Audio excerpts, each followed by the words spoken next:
वन्देऽहं श्रीगुरो श्रीयुतपदकमलं श्रीगुरुं वैष्णवांश्च श्रीरूपां साग्रजातं श्रवणरघुनाथान्वितं तं सजीवं साद्वैतं सवदतं परिजनसहितं कृष्णचैतन्यदेवं श्रीराधाकृष्णपादां सगणललिता श्रीविशाखान्वितांश्च ममज्ञानतिमिरन्धस्य घनाञ्जनशलाकया चक्षुरुन्मिलितं येन तस्मै श्रीगुरुवे नमः। नमो विष्णुपादाय गौराङ्गप्रेष्ठरूपिणे श्रीभक्तिविबुधाय वैवधान्ति नामिने। नमो विष्णुपादाय गौराङ्गप्रेष्ठाय भूतले श्रीमद्भक्तिप्रमदाय पुरिगच्छामि नामिने। नमो विष्णुपादाय कृष्णपृष्ठाय भूतले श्रीमते भक्ति सिद्धांत सरस्वती नामिने। नमो गौरकिशोराय साक्षात् वैराग्यमूर्तये विप्रलम्बर शम्भुधे पादाम्बुजाय ते नमः। नमो भक्ति विनोदाय सच्चिदानन्दरामिने गौरशक्तिस्वरूपाय रूपानुगवराय ते गौराविर्भाव भौमेष्ठं निर्देष्ट सञ्जनप्रिय वैष्णव सार्वभौम श्रीजगन्नाथाय ते नमः। वाञ्छाकल्पतरुभ्यश्च कृपा सिन्धुभ्येव च पतितानां पावनेभ्यो वैष्णवेभ्यो नमो नमः। नमो महावदनाय कृष्णप्रेमप्रदायते कृष्णाय कृष्णचैतन्य नाम्ने गौरतिसे नमः। हे कृष्ण करुणा सिंधो दीनबंधु जगत्पते गोपेश गोपिकान्त राधाकान्त नमस्तते तप्त कांचन गौरांगी राधे वृंदावनेश्वरी वृषभानुसुते देवी प्रणमामि हरिप्रिये। जय श्री कृष्ण चैतन्य प्रभु नित्यानंद श्री अद्वैत गदाधर शिवसदि गौर भक्तवृंद। हरे कृष्ण कृष्ण कृष्ण हरे हरे हरे राम राम हरे हरे। सर्वज्ञस्माद्य गुरुदेव श्रीमद् भक्ति विविध वरहान गोस्वामी महाराज पाद पद्मे दंडवत प्रणति निवेदन करी कृपा করুন হৃদয় মন্দিরে অবস্থিত ইয়া হরি কথা শ্রবণ করেন তৎপশ্চাৎ গো পরম্পরা এবং পরম গুরুদেবের প্রতি সশ্রদ্ধ দণ্ডবত প্রণতি নিবেদন করি কৃপা করুন যাতে আজ আমি হরি কথা শ্রবণ করতে পারি। সভায় উপস্থিত সমস্ত বৈষ্ণববৃন্দ বৈষ্ণবীবৃন্দ মাতৃমণ্ডলী সজ্জনবৃন্দ সমস্ত ভক্তবৃন্দের প্রতি সশ্রদ্ধ দণ্ডবত প্রণতি নিবেদন করি কৃপা করুন যাতে আজ আমি হরি কথা শ্রবণ করতে পারি। আজ আমরা যে একাদশী তিথি ইন্দিরা একাদশী তিথি এই একাদশী তিথির মাহাত্ম্য সম্পর্কে আজ আমরা শ্রবণ করব। তো এই যে ইন্দিরা একাদশী তিথি এর সম্পর্কে মহারাজ ইন্দিরা একাদশী কি বা এর মাহাত্ম্য কি এই সম্পর্কে মহারাজ যুধিষ্ঠির ভগবান স্বয়ং শ্রীকৃষ্ণকে প্রশ্ন করেছিলেন। তো কি বলেছিলেন? মহারাজ যুধিষ্ঠির বললেন, হে মধুসূদন, আশ্বিন মাসে কৃষ্ণপক্ষীয় একাদশী তিথি, যে আশ্বিন মাসের যে কৃষ্ণপক্ষিয়া এই কৃষ্ণপক্ষিয়া একাদশী তিথির নাম কি তা আমাকে কৃপা করে বলুন। এর উত্তরে ভগবান শ্রীকৃষ্ণ বললেন যে, হে রাজন, আশ্বিন মাসের একাদশী তিথি ইন্দিরা একাদশী তিথি নামে অভিহিত। এই ব্রতের ফলে অর্থাৎ তাহলে আমরা কি জানলাম? ভগবান শ্রীকৃষ্ণ একাদশী তিথিকে ইন্দিরা একাদশী তিথি বলে অভিহিত করেছেন। এরপর ভগবান শ্রীকৃষ্ণ যে একাদশী যে তিথি এর মাহাত্ম্য সম্পর্কে মহারাজ যুধিষ্ঠিরকে বললেন। তো একাদশী ব্রত পালন করলে মহাপাপ, যে সমস্ত পাপ রয়েছে মহাপাপ, সে পাপ বিনষ্ট হয়।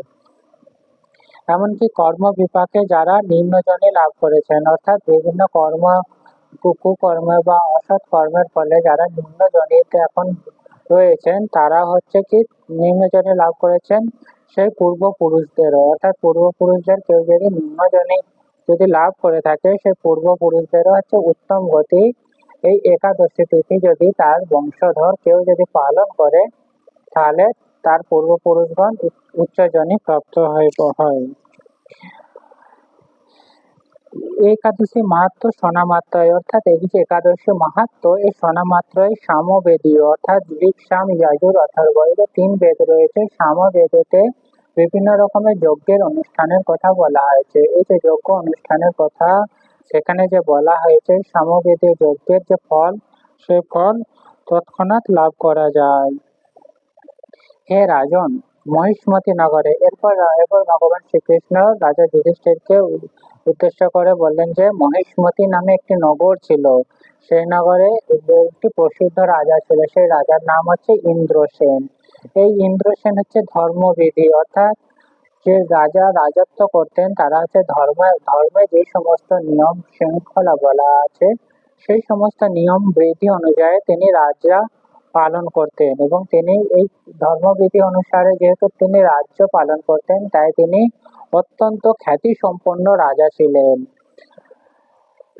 ধর্মবিধি অনুসারে রাজ্য পালনে বিশেষ খ্যাতি তিনি অর্জন করেছিলেন। তার বিপুল ধনসম্পত্তি, এবং তার কি ধনসম্পত্তিরও অভাব ছিল না, বিপুল ধনসম্পত্তি তার ছিলেন। পুত্র পৌত্র সহ তিনি, তার পুত্র রয়েছিলেন এবং পৌত্র, পৌত্র বলতে আমরা যারা যেটাকে নাতি বুঝি সে নাতি। তো এই পুত্র পৌত্র এবং পরিবারে আত্মীয় বর্গদের নিয়ে অত্যন্ত সুখে তিনি রাজ্য পরিচালনা করতেন। তিনি অন্যদিকে কে ছিলেন? বিষ্ণু ভক্তি বা কৃষ্ণ ভক্তি পরায়ণ ছিলেন। সেই রাজা নিরন্তর শ্রী গোবিন্দের, ভগবান শ্রীকৃষ্ণের নামগান করতেন এবং সেই নামগানে সর্বদাই মগ্ন থাকতেন। একদিন রাজা সুখে রাজসভায় বসে আছেন, অর্থাৎ তিনি যেহেতু তার রাজ্যে কোনো রকমের অশান্তি নেই, ধর্মীয় অনুযায়ী রাজ্য পালন করেন, তাই তিনি কি অত্যন্ত সুখের সাথে রাজ্য কার্য সম্পাদনা করতেন। তো সুখে রাজ্যসভায় বসে আছেন, এমন সময় দেবর্ষি নারদ সেই রাজ্যসভায় এসে উপস্থিত হলেন। যখনই রাজ্যসভায় সেই নারদ মুনি এসে উপস্থিত হলেন,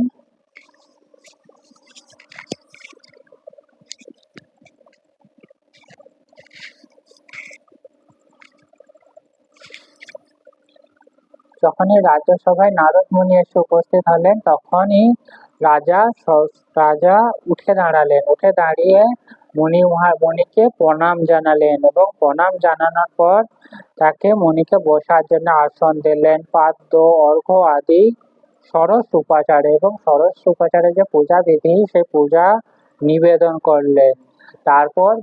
তারপর মণিবরের কাছে প্রার্থনা করলেন। তার কি বললেন? হে মণিবর, আপনার দর্শন মাত্রে, অর্থাৎ যারা হচ্ছে মুনি শ্রেষ্ঠ তাদের দর্শন মাত্রে কি হয়?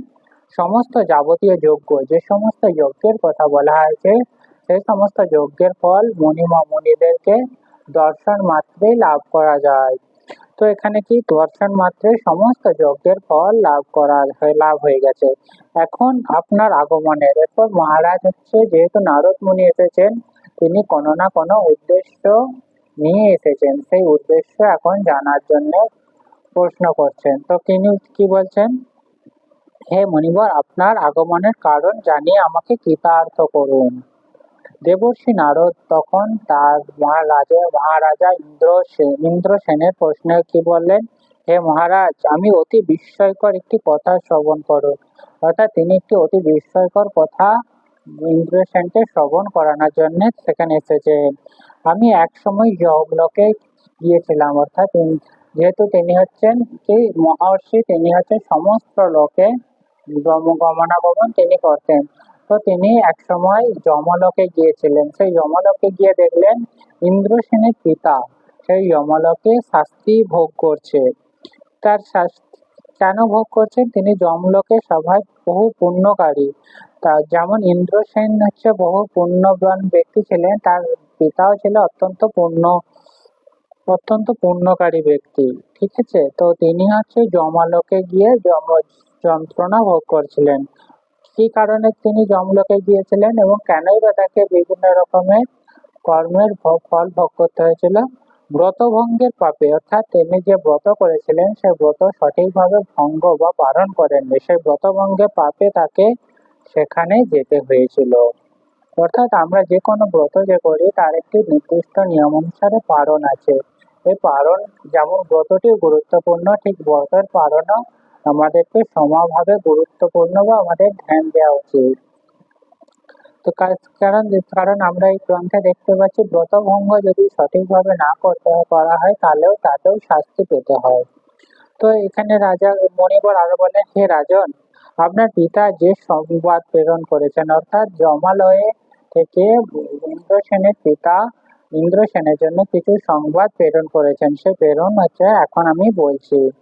তিনি বললেন, হে ঋষিবর, মহিষ্মতি ইন্দ্রসেন রাজা আমার পুত্র। অর্থাৎ এখানে ইন্দ্রসেনের পিতা নারদ মুনিকে বলছেন, কি বলছেন, মহিষ্মতি সেনের ইন্দ্রসেন রাজা আমার পুত্র। তাকে গিয়ে বলবেন, বহু পুণ্য অনুষ্ঠান করলেও কোনো কারণবশত জমালয়ে আসতে বাধ্য হয়েছি।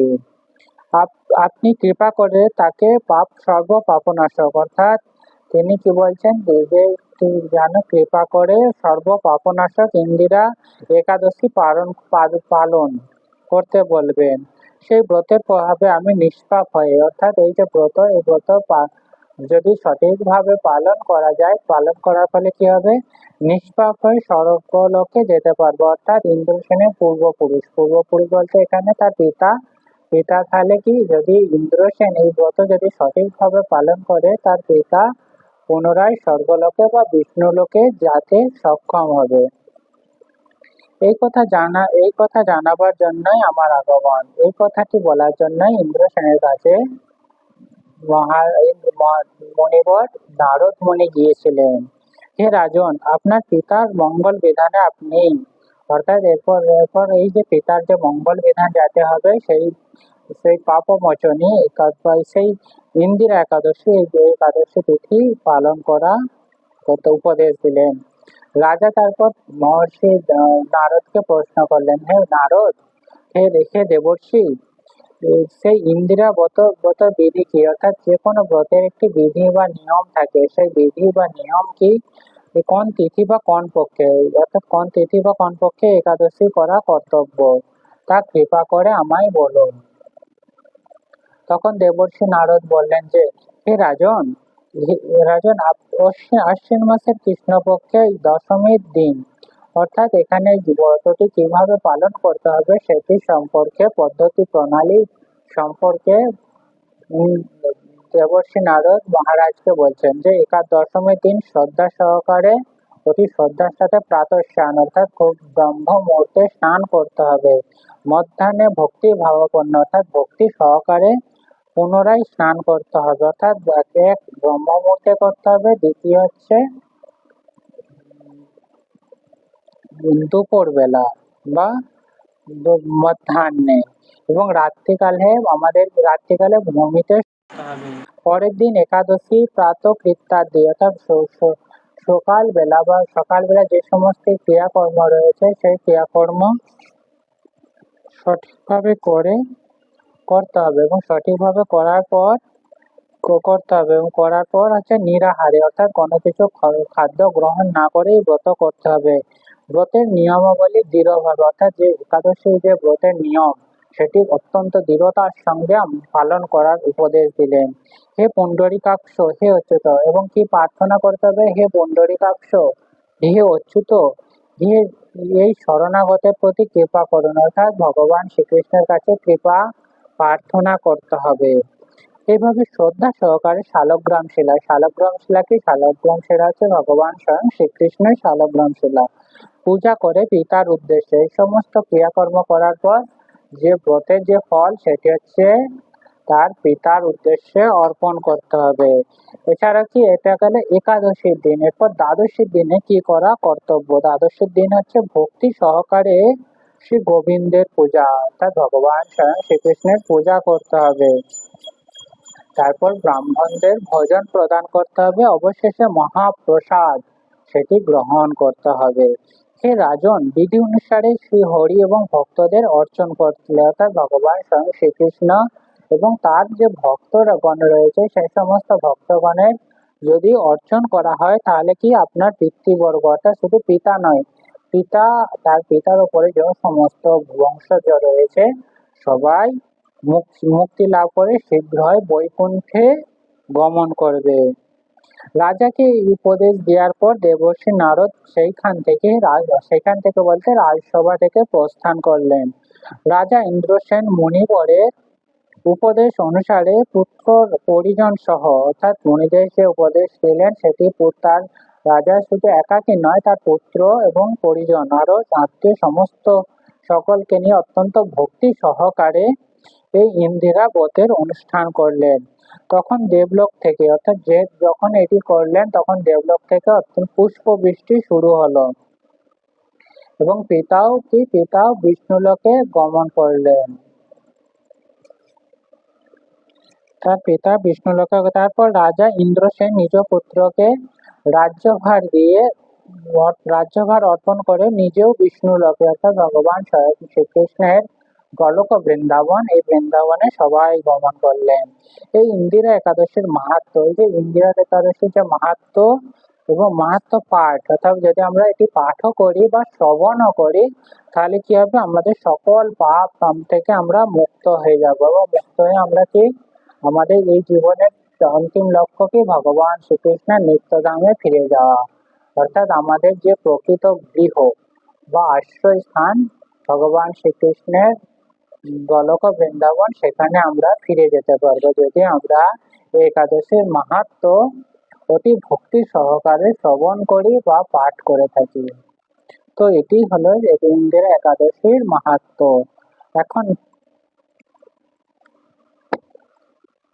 এরপর আমরা শ্রীমদ্ ভগবত গীতা শ্রবণ করব।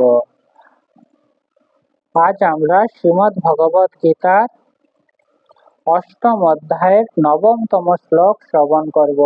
এই শ্লোকে ভগবান স্বয়ং শ্রীকৃষ্ণ অর্জুনকে কি উপদেশ প্রদান করেছিলেন তার মোহভঙ্গের জন্য সেটি আমরা আজ শ্রবণ করব। তো ভগবান শ্রীকৃষ্ণ বললেন কি, কবিম পুরাণম অনুশাসিতারম অনরণীয়ং সমনুস্মরতি ইয়ঃ সর্বস্য ধাতারমচিন্তারূপম আদিত্যবর্ণম তমসা পরস্তাৎ। অর্থাৎ এই যে শ্লোকটি আমরা শ্রবণ করলাম, এর আমরা এখন প্রতিটি শব্দের অর্থ, অর্থাৎ এর যে সংস্কৃত শব্দ এর যে বাংলা অর্থ কি সেটা আজ আমরা জানার প্রয়াস করব। কবিম মানে হচ্ছে সর্বজ্ঞ, অর্থাৎ যিনি সবকিছু জানেন। পুরাণম হচ্ছে অনাদি, অর্থাৎ সবচেয়ে পুরাতন বা আদি। অনুশাসিতরম অর্থাৎ নিয়ন্তা, সবকিছুর নিয়ন্ত্রা যিনি। অন মানে হচ্ছে সূক্ষ্ম, অর্থাৎ যে আমরা যে সমস্ত সূক্ষ্ম দেখি সে সমস্ত ক্ষুদ্র। অনিয়ং সূক্ষ্মতর, অর্থাৎ সূক্ষ্ম থেকেও সূক্ষ্মতর। অনুস্মরে নিরন্তর স্মরণ করেন। যিনি সর্বস্ব সবকিছুর, ধাতরম বিধাতা, অচিন্ত রূপম রূপ, আদিত্য বর্ণম সূর্যের মতো জ্যোতির্ময়, তমস অন্ধকারের পরস্তাৎ অতীত। এখন অর্থাৎ কি এই যে শ্লোকটি, এটি কি অর্থ তাহলে দাঁড়ালো? সর্বজ্ঞ অর্থাৎ এই যে ভগবান শ্রীকৃষ্ণের যে বৈশিষ্ট্য সেটি আমরা এই শ্লোকের মাধ্যমে বলা হয়েছে এবং কিভাবে হচ্ছে যে ভগবান শ্রীকৃষ্ণকে আমরা চিন্তা করব সেটি সম্পর্কে এই শ্লোকে ব্যাখ্যা করা হয়েছে। তো এখানে কি বলা আছে, সর্বজ্ঞ অর্থাৎ ভগবান শ্রীকৃষ্ণ হচ্ছে সমস্ত কিছুর পক্ষে ভগবান শ্রীকৃষ্ণের কাছে জ্ঞান রয়েছে। নিয়ন্তা অর্থাৎ যা কিছু এই জগতে রয়েছে সমস্ত কিছুর হচ্ছে নিয়ন্ত্রণকারী হচ্ছেন ভগবান স্বয়ং শ্রীকৃষ্ণ। এবং সূক্ষ্ম থেকে সূক্ষ্মতর, এই জগতে যা কিছু আমরা সূক্ষ্ম দেখতে পাই, সূক্ষ্ম আনুবীক্ষণিক জিনিস দেখতে পাই, তার চেয়েও সূক্ষ্মতর হচ্ছে ভগবান স্বয়ং শ্রীকৃষ্ণ। সকলের বিধাতা অর্থাৎ একদিকে তিনি হচ্ছেন সূক্ষ্মতর এবং জগতে এই জড় জগৎ বা অপ্রাকৃত জগৎ এবং অপ্রাকৃত জগৎ এই সমস্ত কিছুর মধ্যে যা কিছু আছে সমস্ত কিছুর নিয়ন্তা আছেন ভগবান স্বয়ং শ্রীকৃষ্ণ।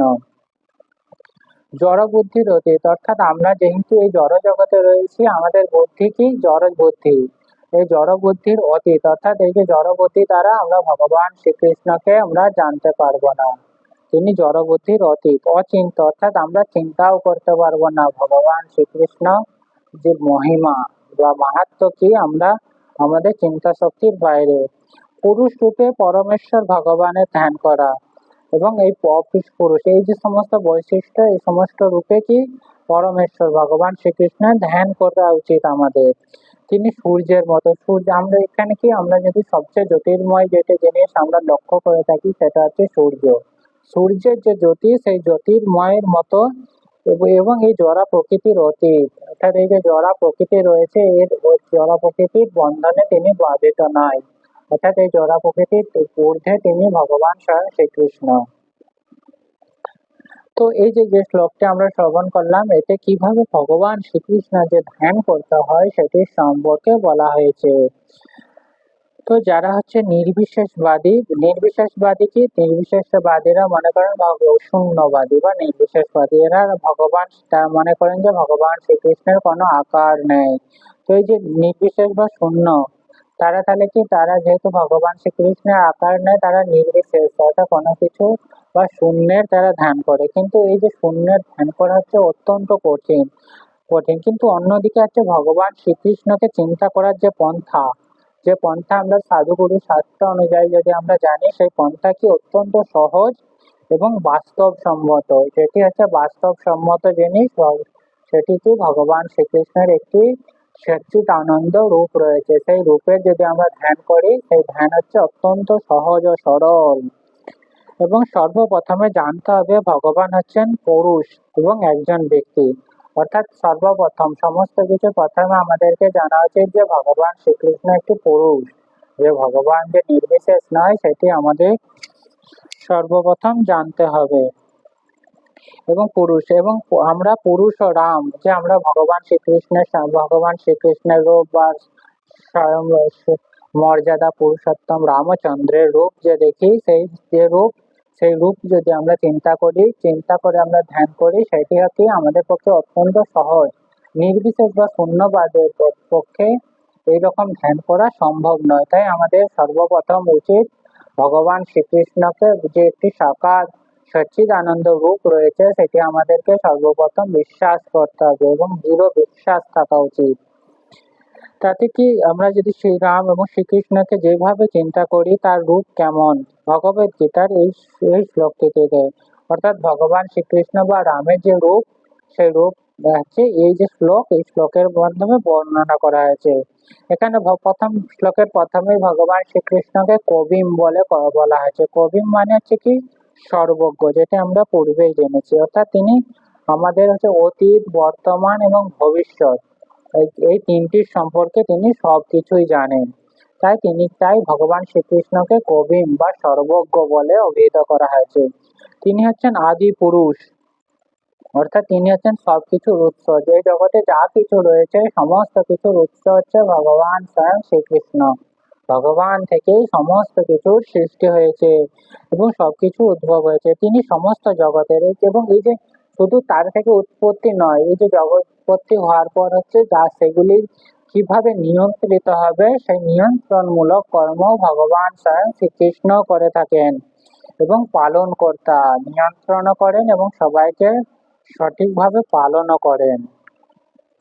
এবং সমগ্র মানব সমাজের উপদেষ্টা, অর্থাৎ সমস্ত মানব সমাজ কিভাবে চালিত হতে হবে তার জন্য তিনি ভগবত গীতা এবং আরো যে সমস্ত বৈদিক গ্রন্থ রয়েছে, সেই সমস্ত গ্রন্থে ভগবান শ্রীকৃষ্ণ কিভাবে যে মানব সমাজ চালিত হবে সেটি বর্ণিত রয়েছে। তিনি হচ্ছেন সূক্ষ্ম থেকে সূক্ষ্মতর, অর্থাৎ এই জগতে যা কিছু সূক্ষ্ম রয়েছে তার চেয়েও ভগবান স্বয়ং শ্রীকৃষ্ণ হচ্ছে সূক্ষ্মতর। তিনি কি জীবাত্মা, আয়তন হচ্ছে, এই যে আমরা যে জীবাত্মা বলে থাকি, এটির আয়তন কি বলা হচ্ছে, কেশের অগ্রভাগ। আমাদের কেশ যে রয়েছে বা চুল, তার অগ্রভাগের কে যদি আমরা 10,000 ভাগ করি, তার এক ভাগ হচ্ছে এই জীবাত্মা। কিন্তু ভগবান এমনই সূক্ষ্ম, এই যে এই যে জীবাত্মা, সেই জীবাত্মার মধ্যেও ভগবান শ্রীকৃষ্ণ প্রবেশ করেন। তাই তাকে এই কারণে ভগবান শ্রীকৃষ্ণকে কি বলা হচ্ছে, সূক্ষ্মতম থেকেও সূক্ষ্মতর। অর্থাৎ যা কিছু সূক্ষ্মতম বা সূক্ষ্মতর আছে তার থেকেও ভগবান শ্রীকৃষ্ণ হচ্ছে সূক্ষ্ম। পরমেশ্বর ভগবান রূপে তিনি পরমাণুর মধ্যে প্রবেশ করেন। তিনি এই যে অণু পরমাণু যা কিছু রয়েছে তার মধ্যেও ভগবান স্বয়ং শ্রীকৃষ্ণ রয়েছেন। অনুসদৃশ্য জীবের অন্তরে প্রবেশ করেন। যারা অনুসদৃশ্য যে সমস্ত জীব রয়েছে তাদের মধ্যেও ভগবান শ্রীকৃষ্ণ প্রবেশ করেন, পরমাত্মা রূপে তাদের পরিচালিত করেন। এবং কি শুধু প্রবেশ নয়, তার হৃদয়তে পরমাত্মা রূপে ভগবান শ্রীকৃষ্ণ থাকেন এবং কিভাবে পরিচালিত করতে হয় সেটিও ভগবান স্বয়ং শ্রীকৃষ্ণ নিজেই করেন। তিনি সূক্ষ্ম তবু, অর্থাৎ একদিকে থেকে আমি ভগবান শ্রীকৃষ্ণের একটি বৈশিষ্ট্য জানলাম, সেটা হচ্ছে সূক্ষ্ম। অন্যদিকে ভগবান শ্রীকৃষ্ণ হচ্ছেন কি সর্বব্যাপী, অর্থাৎ তিনি সমস্ত সমস্ত চারিদিকেই ব্যাপৃত রয়েছেন এবং তিনি সবকিছুর পালন কর্তা, অর্থাৎ তিনি যা কিছু সৃষ্টি করেছেন সমস্ত কিছু তিনি সঠিকভাবে নিয়ম অনুসারে তিনি পালনও করেন। তারই পরিচালনায় জগতের, অর্থাৎ ভগবান যে জগতে যা কিছু গ্রহ নক্ষত্র যা কিছু রয়েছে ভগবান শ্রীকৃষ্ণের পরিচালনায় পরিচালিত হচ্ছে সমস্ত গ্রহ নক্ষত্র। তাই আমরা অবাক হয়ে ভাবতে পারি যে এই যে বিরাট বিরাট গ্রহ নক্ষত্ররা আকাশে ভেসে আছে, এখানে বলা হয়েছে পরমেশ্বর ভগবানের অচিন্ত্য শক্তির প্রভাবে। অচিন্ত্য বলতে কি, চিন্তা, যেটা যেটা আমরা চিন্তা করতে পারি সেরকম শক্তি, কিন্তু ভগবানের হচ্ছে সে শক্তি কি অচিন্ত, যেটা আমাদের চিন্তা শক্তির বাইরে হচ্ছে ভগবান শ্রীকৃষ্ণের শক্তি। তো অচিন্ত শক্তির প্রভাবে সমস্ত বিশাল বিপুল আকৃতির গ্রহ নক্ষত্র মণ্ডলীকে ধরে রেখেছেন। এই প্রসঙ্গে অচিন্ত শব্দটি বিশেষ তাৎপর্যপূর্ণ। ভগবানের শক্তি আমাদের কল্পনার এবং চিন্তার অতীত, অর্থাৎ আমরা ভগবানের যে শক্তি সেটা আমরা কল্পনাও করতে পারবো না বা চিন্তাও করতে পারবো না। সেটি হচ্ছে ভগবানের শক্তি আমাদের এই কল্পনা চিন্তা যে করার যে শক্তি তার হচ্ছে তারও অনেক ঊর্ধ্বে। তাই তিনি ভগবান শ্রীকৃষ্ণকে আরেকটি বৈশিষ্ট্য কি অচিন্ত। এই কথা বলতে কেউ বা অস্বীকার করতে পারে, এই কথা কারো পক্ষে অস্বীকার করা সম্ভব, অস্বীকার করার নয়। সবাইকে স্বীকার করতে হবে যে ভগবান শ্রীকৃষ্ণের শক্তি হচ্ছে অচিন্ত। তিনি সমস্ত জড় জগতে পরিব্যাপ্ত। এই যে জড় জগৎ বা অপ্রাকৃত জগৎ যা কিছু আছে সমস্ত জগতে ভগবান শ্রীকৃষ্ণের পরিব্যাপ্ত রয়েছেন, কিন্তু তবুও তিনি জড় জগতে, যে ভগবান শ্রীকৃষ্ণ জড় জগতে আছে, আবার অন্যদিকে কি এই জড় জগতের অতীত, অর্থাৎ জড় জগতের কোনো কিছুর দ্বারা ভগবান শ্রীকৃষ্ণ প্রভাবিত হয় না। অপ্রাকৃত জগতের নগণ্য। এই যে অপ্রাকৃত জড় জগৎ, এই জগতের হচ্ছে তুলনায় হচ্ছে কি অপ্রাকৃত জড় জগৎ, জড় জগৎ সম্বন্ধে আমাদের কোনো ধারণা নেই এবং অপ্রাকৃত জগতের তুলনায়, অর্থাৎ হচ্ছে আমরা যে জগৎকে দুই ভাগে ভাগ করতে পারি, আমরা একটা হচ্ছে জড় জগৎ যেখানে আমরা জীবরা অবস্থিত এবং আরেকটি হচ্ছে অপ্রাকৃত জগৎ যেখানে যাদের চিন্ময় শরীর প্রাপ্ত হয়েছে, সেটি হচ্ছে অপ্রাকৃত জগৎ। এই অপ্রাকৃত জড় জগতের তুলনায় জড় জগৎ হচ্ছে অতি নগণ্য।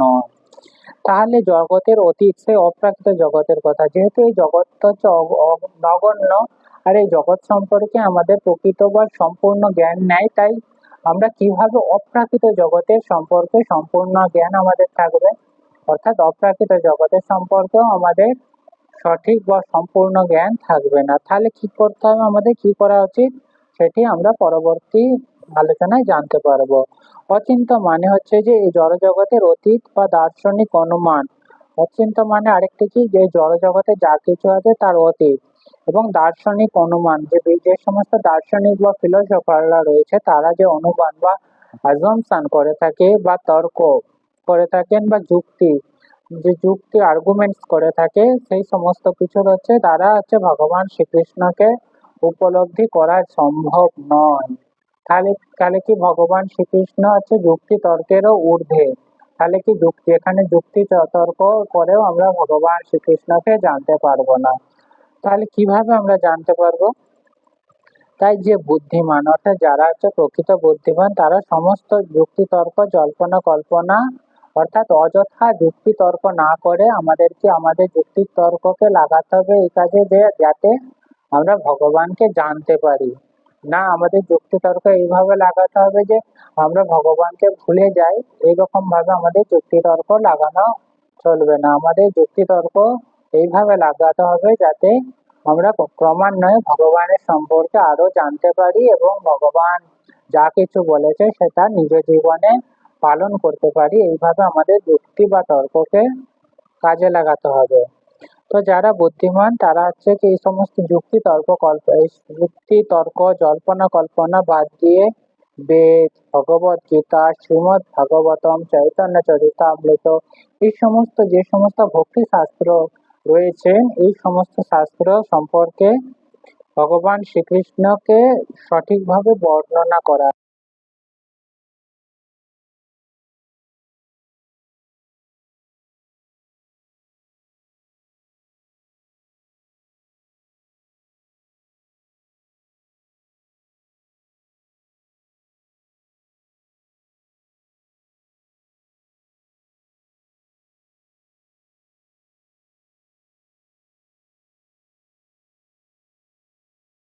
এইভাবে আমরা,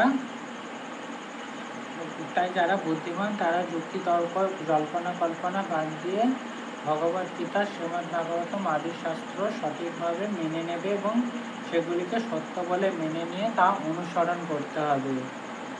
তাহলেই অপ্রাকৃত তত্ত্ব উপলব্ধি করা সম্ভব। অর্থাৎ ভগবান শ্রীকৃষ্ণ তত্ত্ব হচ্ছে অপ্রাকৃত। এই যে অপ্রাকৃত তত্ত্ব, এটি আমরা উপলব্ধি করতে সক্ষম হব। এখানে শ্রীমদ্ ভগবত গীতার বিশ্রাম। এরপর আমরা শ্রীমদ্ ভগবত গীতার মাহাত্ম্য শ্রবণ করব।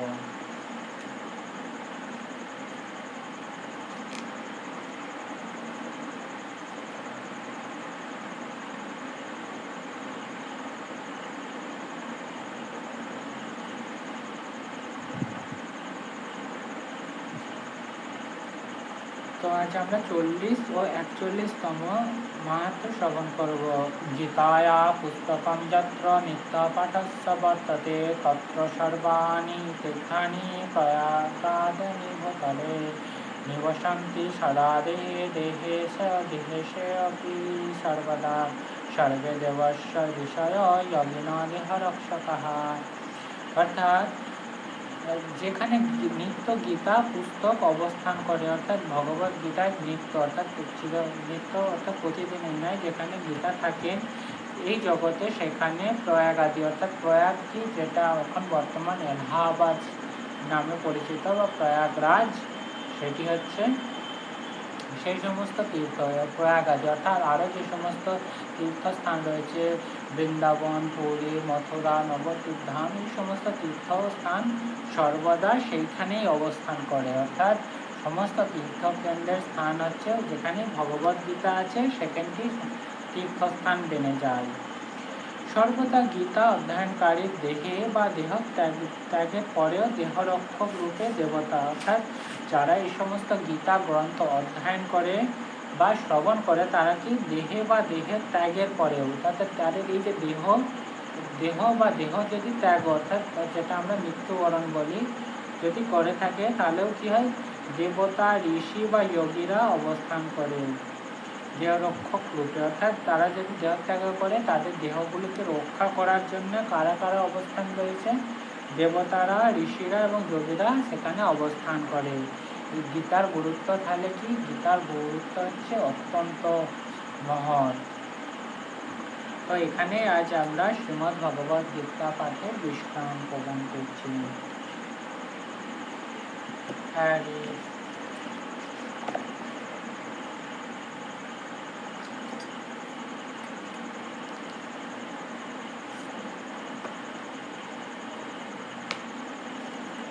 হরিহরায় নমঃ কৃষ্ণায় যাদবায় নমঃ যাদবায় মাধবায় কেশবায় নমঃ গোপাল গোবিন্দ রাম শ্রী মধুসূদন গিরিধারী গোপীনাথ মদন মোহন শ্রী চৈতন্য নিত্যানন্দ শ্রী অদ্বৈত সীতা হরি গুরু বৈষ্ণব ভাগবত গীতা শ্রীরূপ সনাতন ভট্ট রঘুনাথ শ্রীজীব গোপাল ভট্ট দাস রঘুনাথ এই ছয় গোসাইর করি চরণ বন্দন যাহা হইতে বিঘ্ন নাশ অভীষ্ট পূরণ।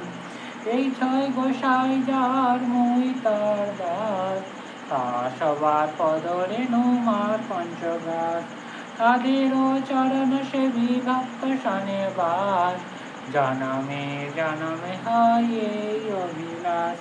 এই ছয় গোসাই যবে ব্রজে কইলা বাস, রাধা কৃষ্ণ লিপ্ত লীলা করিলা প্রকাশ, আনন্দে বল হরি ভজ বৃন্দাবন, শ্রী গুরু বৈষ্ণব পদে মজায়া মন, শ্রী গুরু বৈষ্ণব পাদ পদ্ম করি আস, নাম সংকীর্তন করে নরোত্তম দাস।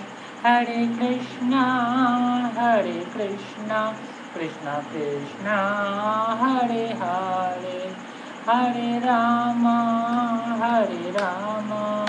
রাম রাম হরে হরে। নিতাই গৌর হরি বল হরি বল হরি বল হরি বল, নিতাই গৌর হরি বল হরি বল নিতাই গৌর হরি বল, হরি বল, হরি বল, হরি বল। জয় শ্রী নিতাই গৌর প্রেমানন্দে হরি হরি বল।